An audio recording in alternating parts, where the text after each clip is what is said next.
Okey, selamat pagi kepada Sir Rashid dengan ketua sajik kita. Hari ini saya akan membantahkan pemilihan kaedah pengajaran tata bahasa berdasarkan tahap murid, iaitu saya memilih teknik permainan bahasa. Objektif ini adalah menilaikan keupayaan pelajar untuk memilih dan menyelesaikan kaedah pengajaran tata bahasa mengikut tahap penguasaan murid. Okey, pengenalan. Permainan bahasa ialah satu aktiviti pembelajaran yang menyeronok dan berinteraksi. Ini bukan menyeronok, tapi supaya pelajar tersebut ingin belajar dan tidak bosan ketika cikgu mengajar di depan. Itulah cikgu memberi teknik permainan bahasa tersebut. Aktiviti sambung cerita. Cikgu memberi aktiviti sambung cerita dan membantu murid menggunakan imajinasi untuk membina cerita secara kreatif dan spontan. Yang ketiga adalah kaedah ini sesuai untuk meningkatkan kemahiran lisan dan pemikiran kreatif murid. Okey. Yang seterusnya adalah tujuan aktiviti ini. Tujuan aktiviti ini menggalakkan murid berfikiran luas dan bertuturan secara kreatif. Contohnya, murid ini dapat berfikiran spontan dan berfikiran terbuka apabila menjawab atau apabila menyambungkan cerita pelajar dia menyambungkan cerita rakan-rakan dia yang seterusnya. Okey, yang kedua adalah meningkatkan keyakinan diri dan ketika bercakap di hadapan rakan. Contohnya dalam satu kumpulan, dia berani mengeluarkan pendapat dia secara yakin. Apa yang dipikirkan dia.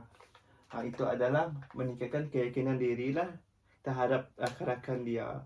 Itu pun boleh juga meningkatkan keyakinan diri terhadap orang sekeliling dia, bukan rakan dia sahaja. Okey, pelaksanaan aktiviti.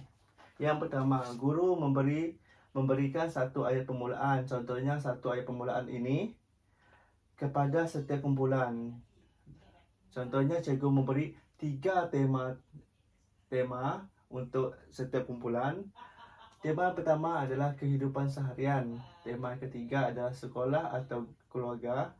Tema yang ketiga adalah penggembaraan. Okey, ini adalah ayat permulaan yang terdapat yang diberikan oleh cikgu lah kepada murid tersebut. Okey, yang kedua adalah setiap murid perlu menyambungkan cerita dengan satu atau dua ayat secara bergilir. Ini adalah tahap pelajar menengah rendah lah yang diberikan oleh cikgu. Contohnya cikgu mengambil kehidupan seharian. Contohnya ini, cikgu mengambil ini. Ini adalah ayat permulaan. Contohnya cikgu memberi satu atau dua kumpulan. Dalam dua kumpulan itu terdapat satu kumpulan mempunyai 4 ahli kumpulan. Dalam satu kumpulan itu adalah wakil. Yang pertama untuk membacakan ini. Contohnya ketika dalam perjalanan ke sekolah, Laila ternampak apa? Contohnya dia ternampak rakan baru.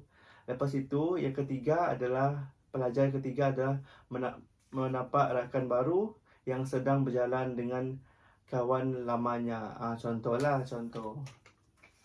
Okey. Yang ketiga adalah cerita diteruskan hingga lengkap. Ahli kumpulan tersebut mempunyai 4 atau 5. Dia harus lengkapkan apa yang ayat permulaan yang cikgu beri tersebut dan kongsikan kepada semua kelas lah apa yang diceritakan mereka tersebut. Okey, contoh ayat permulaan. Ini ada contoh ayat permulaan tapi cikgu tidak buka lah semua. Okey, ini cikgu bagi secara luas lagi lah. Pada suatu pagi, seorang budak terdengar bunyi pelik dari arah dapur rumahnya. Dia terdengar bunyi. Ini adalah murid boleh sama-sambungkan ayat-ayat yang cikgu beri ini. Okey, murid perlu menyambung cerita berdasarkan imajinasi masing-masing. Dia boleh menyambung cerita tersebut secara spontan, kreativiti dan boleh memperluaskan pemikiran pelajar tersebut.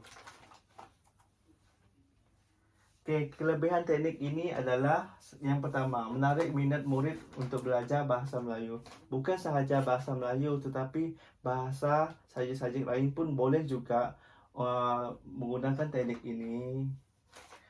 Teknik ini bukan sahaja untuk digunakan tapi dia tidak membosankan murid untuk belajar. Yang kedua adalah mengembangkan daya kreativiti dan imajinasi. Dia mengembangkan lagi pemikiran pelajar tersebut untuk berfikir apa yang ingin disampaikan seterusnya. Okey, yang ketiga adalah melatih murid untuk berfikir secara spontan dan logik. Contohnya, Abu membeli ikan. Contohnya dia berfikir secara logik. Membeli ikan di mana? Dia akan fikirlah membeli ikan di market ataupun di supermarket.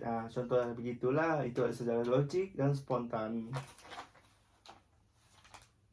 Okey, kesimpulannya, teknik sambung cerita menjadikan pembelajaran lebih menyeronokkan. Bukan sahaja menyeronokkan, tetapi dia tidak membosankan pelajar dalam kelas tersebut kerana dia adalah permainan. Jadi murid tidaklah secara bosanlah untuk menjawab dan dalam kelas tersebut, dan membina kreativiti dan mengukuhkan kemahiran lisan murid.